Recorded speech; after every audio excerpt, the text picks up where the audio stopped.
Hey guys, and welcome back to this channel. In this video, I'll be showing you guys how you can basically get the cooking kit without having to do any achievements.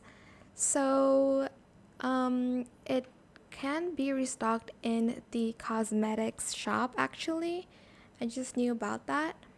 But I think you can have two then if you already got one from the achievements. But now you can actually buy it if it's in stock. So I'm just going to talk here.